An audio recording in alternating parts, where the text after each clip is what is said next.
Hello friends, जय माँ बगलामुखी जय हिंदवासिनी। बहुत शौक लगा भी किसी ने मुझे क्या कहा यूट्यूब पे कि तू मेरे को मार के दिखा, खुला चैलेंज देता हूँ। बाबा करती मैं एक बात बोलती हूँ, मेरी बा के लिए या किसी के लिए कुछ बोलो मत, वो लोग शक्तियाँ हैं, 7 पीढ़ियों से शक्ति, उनका आज तक कोई कुछ बिगाड़ नहीं पाया है। मैंने पहले भी कहा, आज भी कहती हूँ, मेरे यूट्यूब पे कमेंट करने से पहले 50 बार सोचने का, लेने के देने पड़ जाए। और हम लोग को इतना कोई फालतू टाइम नहीं कि चूतिए लोगों को मार के दिखाए, ये करके दिखाए, समझ रहे हो। जीवन मरण सब भगवान के हाथ में होता है। ये जो फालतू मुझे चैलेंज करते ना, तो विद्या देवी तो कहते ना 1 रुपया फ़ायदा बगैर किसी से बात नहीं करते, तो तुम्हारे पे टाइम वेस्ट करके तुमको मारने में क्यों बिलीव रखेगी। मैं तो उनको मारने में बिलीव रखूँगी जो इस काम में वो है, समझ लो। तो ये बात का याद रखना, मेरे नाद में लगने से पहले 50 बार ये जो तुम लोग कमेंट करते हो ना, अरे हमको मार के बता, हमको बोल के बता, समझ लो, ये फालतू बात मत करो हाँ कोई मुझसे। तो ये जो कमेंट बॉक्स करते हो, मैंने पहले भी कहा है, कमेंट बॉक्स करने पे ही एक आदमी पे 25 लाख का मानहानि का केस हुआ है। बिल्कुल भी ये गलती मत करो। मुझे उल्टा बोलने से मतलब मैं चूतिया बना रही, ये कर रही हूँ, तो तुम लोग चूतिया हो क्या, ये बताओ पहले तो। मुझे तो लगता है जो चूतिया है वही लिखता है कि मैं चूतिया हूँ। मैं किसको क्यों चूतिया बनाऊँगी, बताओ। ये बात ना मेरे तक और मेरी गुरु तक आने की ज़रूरत नहीं। मेरे गुरु तक अगर कोई आने की कोशिश किया ना, उसको मैं जिंदा जला डालूंगी। एक बात याद रखना, मैं उस समाधि पे जा रही हूँ, आपको नहीं पता है। मैंने एक बार बताई ना, एक बार मैंने गुस्से में अपने हाथ से कड़ा निकाल के अजमेर शरीफ के दरगाह में रख दिया था। मेरी माँ ने बोला तुझे नहीं कड़ा पहनना है मत पहन, लेकिन कड़ा इस समाधि तक लेके आ। वो कड़ा वो समाधि तक पहुंचा है, पूछो कैसे। जहाँ पे अजमेर में मैंने वो कड़ा रखा था ना, 3 महीने बाद वो कड़ा वहीं अजमेर में उसी पेड़ के नीचे मिला था। वहाँ के खादिम ने मुझे कुरियर किया था। उसके बाद वही कड़ा एक बार आरिफ शेख मेरे साथ गया था मेरी बा के घर पे। मेरी बा ने कहा था हमारी समाधि पे मुसलमान लोग की एंट्री नहीं है, तू क्यों लाई। फिर भी मेरी बा ने जब उसको कड़ा पहनाया, कड़ा दिया, लेकिन बा ने बोला वो कड़ा उससे वापस ले। वो कड़ा नहीं दे रहा था। उसके बाद वो कड़ा जब मैंने जाके बा को पहुंचाया, मतलब बा का एक पंच धातु का कड़ा भी कहते हैं ना, वो कड़ा जो सेफ्टी कवच देती ना, वो कड़ा अगर आप नहीं पहनोगे ना, तो वो कड़ा उनकी समाधि तक उनको कैसे लाना है वो बखूबी आता है। ये बात याद रखना। मेरे नाद में लगने से वाली वजह को सोचना। अगर इस बड़ी अमावस पे बा ने मुझे अपने पास बुलाया है, इसका मतलब किसी ने बहुत बड़ी कारस्तानी की है। हालांकि मैं अपने केशव के पापा को नहीं लेके जा रही हूँ, क्योंकि यहाँ पे उनके एरिया का काम बहुत ज़्यादा ज़रूरी है। लेकिन उनके कुछ चाहने वालों को मैं एक मैसेज ये दे दूँगी कि हर अमावस्या पूर्णिमा पे जो मायके वाले आते हैं ना यहाँ पे पूड़ियाँ लेके, वो गलती नहीं करना। मैं ये बात बता रही हूँ। गलती से भी इस अमावस पे मैं नहीं हूँ करके फ़ायदा मत सोचना कि चलो नहीं हो मैं फ़ायदा उठा लूँ, क्योंकि इंसान प्यार से दिल जीतता है, पूजा पाठ से नहीं जीतता। और एक बात याद रखना, ये बात केशव के पापा के दिमाग में अच्छी तरह से बैठ गई है कि यहाँ पे मुझे कुछ दिया लिया जाता है, इसलिए उन्होंने कहीं जाना भी छोड़ दिया है। ये बात मैं खुला यूट्यूब पर बोल रही हूँ। पहले वो जो हर महीने मुंह उठा के कहीं भी जाते थे, उन्होंने वो जाना छोड़ दिया है। क्यों छोड़ दिया है, क्योंकि उनको ये एहसास हो गया है कि ये सच बातें, ये कुछ ना कुछ कारस्तानी होती है। तो ये गलती मत करना, क्योंकि अगर फिर से इस बार गलती हुई, क्योंकि अगर ये गलती हुई इस बार, अगर वहाँ के लोगों ने यहाँ आके कुछ खिलाया यहाँ, क्योंकि हमेशा पूरे महीने में टाइम नहीं मिलता है, पूर्णिमा और अमावस्या के दिन ही इंसानों को टाइम मिलता है घर पे आके मिलने मिलाने को। ये बात समझ जाना, क्योंकि मुझे पता है 2 तारीख को किसी की शादी की सालगिरह है। ये ना हो कि ज़िंदगी भर की शादी टूट जाए, क्योंकि मैं रहूँगी समाधि पे, ये वादा कर रही हूँ मैं। क्योंकि मेरी बा कि समाधि पे बैठ के हम जब 9 फेरे मारते हैं ना, और जब विश करते हैं ना, तो सारी कुछ चीज़ें वहीं पे ठीक हो जाती है। और दूसरी बात, केशव के पप्पा बा के दामाद है। जब बा अपनी बेटी पे कोई आँच नहीं आने देगी ना, तो दामाद पे तो बिल्कुल नहीं आने देगी। ये बात याद रखना। मेरी बा एक ही कहना, मेरी बा का केशव के पापा को भी एक ही बात कहती है, तेरे को जिसके साथ रहना रहे, मेरी दोनों बेटियाँ हैं, लेकिन अगर मेरी बेटी को कुछ हुआ तो मैं किसी की माँ चोदने में पीछे नहीं हटूंगी। ये बात याद रखना। तो जस्ट ये वार्निंग देके जा रही हूँ, और सबको ये बात बोल रही हूँ, अमावस्या के दिन ना ड्रिंक करें, ना नॉनवेज खाएं, क्योंकि उस दिन बहुत बड़ी काली माँ की पूजा होती है। ना ड्रिंक करें, ना नॉनवेज खाएं, ना किसी का दिया हुआ घर का कोई सामान खाएं, क्योंकि इस दिन बहुत काला कांडी होती है, खास करके औरतें करती हैं, समझ रहे हो, क्योंकि इनको प्यार से करना आता नहीं। और मैं किसी को एक ही वार्निंग दूंगी कि मैं नहीं हूँ, उस चीज़ का फ़ायदा नहीं उठाना। अभी तो तुम दिल से उतरे हो, तुम लोग दिमाग से उतरना मत, नहीं तो ऐसा होगा कि जो थोड़ा बहुत बचा है रिश्ता बचा है ना, वो भी मेरी वजह से बचा है, वो भी मैं एक जगह पे ख़त्म करवा दूँगी, ये बात पक्की है। क्योंकि जैसे ही तुमने गलती की, जैसे भी उनको तुमने, वो तो देखो तुम्हारे घर जब कोई मिलने आएगा अमावस्या के दिन या एक दिन पहले कोई भी बहाना करके कि अरे शादी की सालगिरह विश करने आएगा, तो 100% सामने वाले को पता चल जाएगा कि ये लोग कालाकांडी करने आए हैं। समझ रहे हो? ऐसी कोई गलती मत करना, नहीं तो ये पक्का वादा है, सामने वाला दूर से आ तो जाएगा अपने पैरों पे, लेकिन अपने पैरों पे यहाँ से सही सलामत जाएगा नहीं। या तो रोड पे बहुत बड़ा एक्सीडेंट होगा, या तो उसका बहुत बड़ा नुकसान होगा, या कुछ ना कुछ ऐसा होगा। ये विद्या देवी खुले आम चैलेंज दे रही है, क्योंकि उस वक्त मैं समाधि पे रहूँगी, और जब समाधि पे रहेंगे, जब अमावस्या के दिन हम समाधि पे रहते हैं, तो अच्छे अच्छे बाप का भी बाप हमारा कुछ नहीं बिगाड़ सकता। हम अपनी सेफ्टी के साथ वहाँ पहुँच जरूर है। और दूसरी बात, ये जो मुझे ताने मारने का जब सोचते हैं ना, मैं एक ही बात बोलती हूँ, ना उन तक कोई पहुँच पाया, ना मुझ तक कोई पहुँच पाएगा। मुझ तक जिसने पहुँचने की कोशिश की है, उनकी बैंड बजने वाली है, ये बात याद रखना। क्योंकि कल ही मैंने एक वीडियो बनाया था, मैंने 2-3 दिन पहले गाली दी थी, तो सबको बहुत बुरा लगा था। मुझे अननोन नंबर से फ़ोन आए थे, जैसे मुझे किसी के से कोई लेना देना था नहीं। लेकिन कल मेरे बच्चों ने जब ये बात बताई ना कि मम्मी इधर सबका सबसे बातचीत चालू है, तब मुझे बुरा लगा कि मतलब साला रिश्ता टूट गया, इतना सब कुछ हो गया, इतना बड़ा बवाल हो गया, इतना बड़ा केसेस हो गए, तो भी किसी को अक्ल नहीं। तो ये वादा तो बहुत बल, ये मत सोचना मैंने वीडियो डिलीट की तो मैं छोड़ूंगी नहीं। मैं तो अब समाधि पे जा रही हूँ, और समाधि पे जो करूँगी वो तो बहुत बड़ा होगा। और दूसरा, मैं पुलिस स्टेशन में जो गवाही दूंगी, क्योंकि देखो ऊपर वाले की लाठी में आवाज़ नहीं है, वो जब अपनी लाठी से मारेगा ना, तो कोई बचाने वाला नहीं मिले, ये बात याद रखना।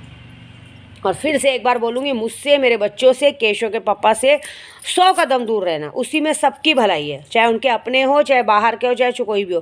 खुलेआम चैलेंज दे रही हूँ मैं, ये बात पक्की है। नहीं तो एक बात समझ जाना कि मैं कुछ नहीं करूँगी, मैं कुछ भी नहीं करूँगी, क्योंकि मेरे पीछे मेरी बात देखने वाली है। वो वैसा कुछ करेंगे, क्योंकि वो ऐसी है ना कि अगर मेरे साथ, आपको यकीन नहीं आएगा, मेरे साथ मेरे बच्चे भी जाते हैं, कोई ड्राइवर भी जाएगा, या कोई, यहाँ तक कि केशव के पापा भी जाते हैं। मैं आपको बता रही हूँ, एक बार जब, मैं आपको सच बता दूँ, एक बार जब मैं बहुत पहले बा के घर पे गई थी, तो मेरे साथ जो एक था मनोज सोनावने, वो भी गया था सब केशव के पापा के साथ। हम लोग वहाँ पे बैठे थे, तो जब मुझसे मेरी बा ने पूछा कि ये कौन है, तो मैंने बोला ये इनका छोटा भाई है चचेरा। बोलती काहे का चचेरा भाई है? जब आरिफ शेख मार रहा था तो ये उसके साथ मिला हुआ था। मेरी बा ने खुलेआम नाम लिया था, इसको पहले उसको भेजा कि तू जा गाड़ी पे जा, मैं आती हूँ। उसने खुलेआम नाम लिया कि ये उससे बात करता है, इससे मिला हुआ है। ऐसे लोगों को समाधि पे नहीं लाने का, ऐसी है मेरी बा। ये बात मेरे केशव के पापा भी बखूबी जानते हैं कि वो सच बोलती हैं, और वो सच सामने आता है। जब केशव के पापा को मेरे घर से भगा दिया गया था ना, तो मेरे घर पे आने नहीं दिया जा रहा था, तब मेरी बा ने बोला था, जो तू ऊपर जो मुसलमान को बिठाई है ना टेरेस पे, उस आदमी ने उसके घर के बाहर आदमी छोड़ के रखे हैं, क्यों? अगर वो तेरे घर तक आएगा तो हाथ पैर तोड़ दिया जाएगा। ऐसी है मेरी बा। अगर मैं दरवाजे तक जाऊंगी ना, मेरे साथ मेरी स्नेहा भी जा रही है, लेकिन देख लेना वहाँ तक जाने के बाद अगर मेरी बा को सामने वाला आदमी ठीक लगेगा, तब तो वो अपनी समाधि पे बिठाएंगी, नहीं तो क्या बोलेंगे, जाओ उधर नाके पे खड़े रहो गाड़ी के पास, ये आएगी पीछे से। हम लोग सिर्फ साधकों को वहाँ पे एंट्री है, बाकी लोगों को किसी को भी मेरी बात एंट्री नहीं देती, किसी को भी वहाँ बात करने नहीं देती, ऐसी बात है। और अगर उनको लगेगा, शायद उनको कुछ तो लगा है जिसकी वजह से उन्होंने मुझे वहाँ बुलाया है, और अगर बुलाया है तो ये बात मुझे पूरी 101% पक्की है कि अब बैंड बजने वाली है सबकी। तो बस मेरा यही बोलने का मतलब है कि मैं अगर जा रही हूँ तो इस बात के लिए खुश मत होना, उल्टा टेंशन में आना कि अगर ये जा रही है तो कुछ बड़ा होगा। मैं अपने ग्रुप वालों को भी ये मैसेज करूँगी कि कोई बहुत बड़ा काम होने वाला है, इग्नोर मत करो। और ये वक्त है दुश्मनों को सबक सिखाने का, ये अमावस छोटी मोटी नहीं। और दूसरी बात, ऐसे मत सोचना कि अरे ये जा रही है तो पूजे का क्या होगा। बैद्यनाथ धाम में तैयारी हो चुकी, काली घाट में तैयारी हो चुकी है, और मैं जहाँ पैर पड़ने जा रही हूँ वहाँ तो बहुत बड़ी पूजा हो रही है। बस मुझे पता है मेरे केशव के पापा मेरी बात कभी नहीं टालेंगे। एक बार ड्रिंक ज़रूर करेंगे, लेकिन किसी के हाथ का नॉनवेज नहीं खाएंगे, किसी के हाथ का दीवा कुछ नहीं खाएंगे। इतना तो मुझे अपने आप से ज़्यादा भरोसा है कि अगर मैं उनको कोई बात कह देती हूँ कि प्रभु ये काम नहीं करना, तो वो काम वो बंदा नहीं करता तो नहीं करता। अगर मुझे नहीं पसंद है कि यहाँ नहीं जाना, वो बंदा वहाँ नहीं जाता तो नहीं जाता, भले सामने वाले को कोई भी बात कहे। ये बात याद रखना, इतना तो मान वो आदमी मेरा रखता है। तो बस इसलिए ये मान मेरा तुम लोग भी रखना, जो भी है गलती से भी मत करना, क्योंकि मेरी वो समाधि की जगह ऐसी है ना, मेरी बा की जगह, कि वहाँ पे अच्छों का पोल खुल जाता है। मैं जब पहली बार गई थी ना, तो मेरी बा ने मुझे समाधि पे नहीं लिया था, समाधि से 1 किलोमीटर दूर पेड़ के नीचे जहाँ सब चूंटियाँ रेंग रही थी, वहाँ ज़मीन पे बिठाया, बोलती बैठ मिट्टी पे। जब उनको लगा कि मैं सच्चे मन से आई हूँ, अच्छे मन से आई हूँ, तब वो अंदर लेके गए, तब उन्होंने मेरे हाथ में ये कड़ा पहनाया। नहीं तो तब तक नहीं। कड़ा वो जल्दी किसी को नहीं देती, अगर मैं मांगूँ भी ना। एक बार मेरे साथ तो अमित भी गया था, बोलता है मुझे भी बा कड़ा दो, तो बा बोलती क्या इधर खैरात में कड़ा बट रहा है क्या, सबको कड़ा दो। सबके नसीब में नहीं रहता वो। ऐसी छोटी मोटी जगह नहीं है, अगर हम वहाँ जाते हैं ना तो वहाँ से सीधे हमें घर आना पड़ता है, वहाँ रुकने का नहीं। उनका ये भी एक शर्त रहता है, शक्तियाँ रहती है मेरे साथ, बॉडी वाला शख्स रहता है मेरे साथ। तो अलर्ट, बस मैं एक वार्निंग दे रही हूँ, इस वार्निंग को भूलना नहीं। और इस वार्निंग को समझना कि दुश्मनों के लिए, समझ लो दुश्मनों की बैंड, बहुत बड़ी बैंड बजने वाली है, उनके लिए हो रहा है। क्योंकि मुझे एक बात पता है, अगर कोई बात मुझे बुरी लगती है तो मेरे से पहले वो बा के पास पहुँचती, क्योंकि यहाँ तस्वीर रखी ना, इसके ज़रिए वो सुनती हैं, तो उन्हें कुछ तो लगा है, ये बात तो पक्की है। अब जो होगा वही होगा। क्योंकि जब मेरे मिस्टर मुझे बहुत परेशान करते ना, जिनसे तलाक हुआ था, तो मैंने जाकर 2 बार बा को बोला, बा ये मुझे बहुत ज़्यादा परेशान कर रहे हैं, क्या करूँ मैं। बा बोली ठीक है, अगले महीने से तेरे घर पे नहीं दिखेगा। सही बात है। उसके बाद वो निकल गया, उसके बाद आज तक उसको घर पे एंट्री नहीं है। मेरे कुछ अपने मेरे पीछे पड़े थे, जिन लोगों ने मेरे को बोला था बा ने पूरी तरह से रिश्ता तोड़वा दिया। मैं झूठ नहीं बोलूँगी, बीच में कभी कभी मेरे दिल में किसी के लिए कभी कभी रहम भी आता था, कुछ लोगों के लिए, कि क्या करूँ। मेरी बा ने बोला बिल्कुल नहीं, अगर वहाँ रहम दिली दिलाना है तो मुझसे रिश्ता तोड़ दे। जो एक बार जिससे रिश्ता टूट गया उससे दोबारा रिश्ता जोड़ने का नहीं। ये है मेरी बा, ऐसी है। अगर मुझे कोई आदमी नहीं पसंद है और मुझे लगता है कि बा ये आदमी मेरे पास नहीं चाहिए, वो बा कुछ नहीं करेंगे, वो ऐसा रास्ता बनाएंगे कि दोबारा वो आदमी हमारे पास नहीं दिखेगा। ऐसा है। मेरी बा ऐसी है, समझ जाओ। तो उनको समझना ही मत, मेरी गुरु हैं, मेरी माँ है, मेरी सब कुछ है। उनके जैसा ना कोई है, ना उनके जैसा कोई कुछ कर पाएगा। और वो सीधा खुला चैलेंज देती है, उनके 7 पीढ़ियों पे आज तक कोई किसी को कुछ बिगाड़ नहीं पाया, तो उनको कोई क्या बिगाड़ेगा। मुझे एक ही बात बोलती है, मेरे रहते करते जब किसी ने आँख उठा के देख लिया तो मेरा नाम बदल देना। ऐसी है मेरी बात।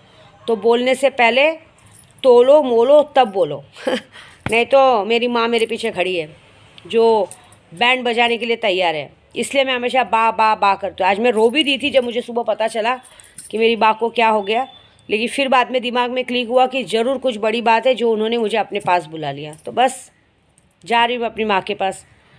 माँ शब्द कहने के लिए तो बस मुझे वही माँ लगती है, क्योंकि मेरी एक कुल देवी विंध्यवासिनी जो मेरी माँ है, और एक मेरी बा, यही मेरी माँ है। बस इनसे ज़्यादा मेरी दुनिया में, मुझे इनसे ज़्यादा इस दुनिया में किसी से प्यार नहीं है। उसके बाद अगर किसी से प्यार है तो केशव के पापा से है बस।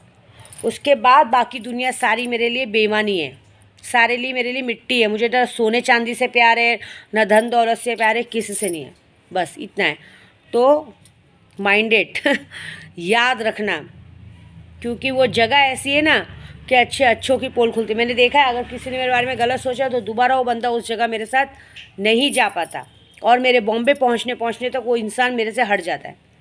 मैं मजाक नहीं करूँ, मुझे याद है जब मेरे पीछे मुझे बहुत परेशान करते थे, बहुत वो करते थे, बहुत जनों को मेरी बा ने घर से हटाया। ये बंदे को नहीं लाने का, ये अच्छा नहीं। वो मुँह पे खुला बोलती हैं, इसको नहीं लाने का, ये बरोबर नहीं, इसको नहीं लाने का, बरोबर नहीं, ये तेरे बारे में बुरा सोच रहा है, इसको मत खड़ा कर। ऐसे खैर मेरे घर में जितने लोग काम करते थे उनको उन्होंने हटाया है। ये इंसान अच्छा नहीं, इसको बाहर निकाल, इसको रखने का नहीं। ये ऐसी है वो मुझे हर बात पे अलर्ट करती है, ये आदमी तेरे बारे में बुरा।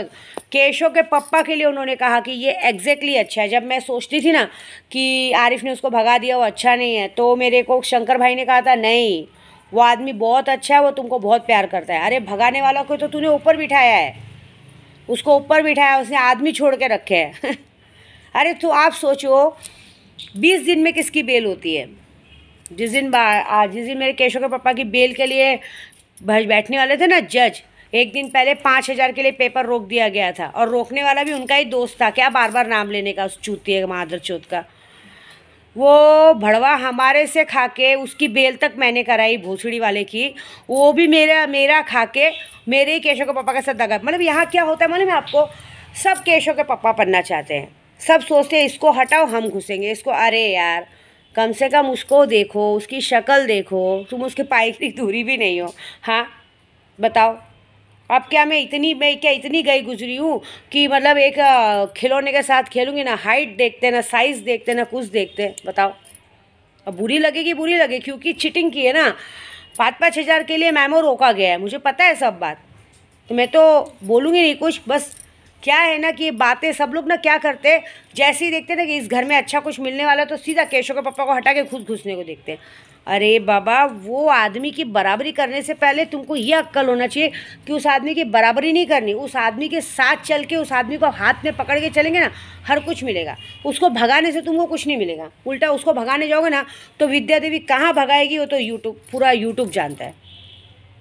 अरे मेरी बा को मैंने कहा, बा बहुत लेट हो गया, लाओ ना, तो मेरी बा ने क्या कहा था मालूम है उस दिन? देख लेना, कल पुलिस वाला भी बॉडी वाला शख्स होगा, पुलिस वकील भी बॉडी वाला शख्स होगा, जज भी बॉडी वाला शख्स होगा, तेरा प्रदू आएगा। और वही बात हुई थी उस दिन, एक भाई की नहीं, दो भाई की बेल हुई थी। हाँ, वो तो नसीब से हो गई थी। अगर मेरे केशव का पापा पहले आ जाते तो बाकी लोगों को तो मैं आने भी नहीं देती, समझ रहे हो? तो बस कहते ना, क्योंकि धोखा दिया गया था ना, कबूल तो करेंगे नहीं। लेकिन कोई बात नहीं, आगे बहुत सारे मौके आएंगे। एक ही बार तो बाहर निकलवाया ना, दूसरी बार तो कभी ना कभी फिर मौका डालेंगे, अंदर भिजवाएंगे, फिर आने नहीं देंगे बाहर। और क्या डलवाएंगे? ऐसे भी 5वें साल में तो ऊपर जाने का टिकट ऑलमोस्ट कट ही चुका है। बच्चा हो ही गया है 2 साल का, 3 साल और बचा है, 3 साल और ऐश कर लो। जैसे ही बच्चे को 5वां साल लगेगा, तुमको भगवान ऑलरेडी एक्सीडेंट करवा के बुलाने वाला है, तो हम क्या मारेंगे? तुमको तो ऊपर वाला मार रहा है। बात ही खत्म। जैसा करोगे यहीं भरोगे, बाकी कहीं नहीं भरोगे। गलत का सज़ा गलत ही मिलेगा, क्योंकि मेरी बा का लाडला दामाद है केशव के पप्पा। उधर तक जो आएगा वो उसको देख लेगी बस। बाकी मेरी वीडियो पसंद आए तो मन भर भर के गाली देना। जय माता दी। मेरे को तो सच बोलने की आदत है, बुरी तो सबको ऐसे ही लग जाती है। तो 2 रोटी ज़्यादा खा लो, और क्या है ना? नहीं तो बोलो एक खंबा भिजवा दे, तो दारू पी लो। ऐसे भी कल और मैंने, अन्नू जी ने बहुत यहाँ हंगामा किया, केशव के पापा ने, अन्नू जी ने, मैंने। क्योंकि हर शनिवार है ना, मैं जितने लोग मुझे पूजा पाठ देते ना, हर शनिवार को उनका सदका निकाल के मैं अपनी अन्नू जी को 11,000 रुपये देती हूँ अपनी खुशी से। तो वो डांस वांस होते तो वो छोड़े, क्योंकि शनिवार के दिन अगर घर में किन्नर नाचे तो सबकी अला बला मुसीबत जाती है। अभी मैंने एक वशीकरण मंत्र भी दिया था, तो वो लोग को लिए नहीं। तो मेरे केशव के पापा कल लावणी देख रहे थे, बहुत खुश हो गए, बोले मेरे हनी के बर्थडे में लावणी बुलवाना। और मेरे को पहले ही धमकी दे दिया, लावणी बुलवाना ना तो मेरे को मत मना करना, मैं भी नाचूंगा। मैं लिया ठीक है, चलो नाचो, ऐसी बात है। तो मेरी अन्नू जी भी कल अरे कल मेरी अन्नू जी तो सीधा रात को एकदम पी के फुल एकदम मस्त में हो गई थी, एकदम रंगीन हो गई थी ना। तो क्या बोली मालूम है, 2 दिन पहले किसी ने कॉल किया था, अन्नू जी। तो अन्नू जी बोलती है चलो विद्या जी ज़रा मिल के आते हैं। मैं बोली रात को 2 बजे कहाँ मिलने जाएंगे बताओ। एकदम तैयार हो गई थी। केशव के पापा बोलते शांति क्रांति न मत करो, शांत रहो। वो देख रहे थे, और वो एकदम, क्योंकि 4-5 लोगों को लाई थी ना, बोलते चलो विद्या जी जाके आते हैं। मैं बोली नहीं रहने तो अन्नू जी, टाइम आने पे जाएंगे। तो बस अब देखो क्या बोलते हैं, आली आली आली आता तुझी बारी आली। तो सावध रहा है ना, और दिमाग क्या नाटक नको, हाँ नाटके करू नका, और माहिर थी क्या ना, मायके वालों को बुलाओ मत, पुड़िया खिलाओ मत, नहीं तो तुमको ज़िंदगी भर मायके बैठना पड़ेगा, और क्या है ना। जय माता दी।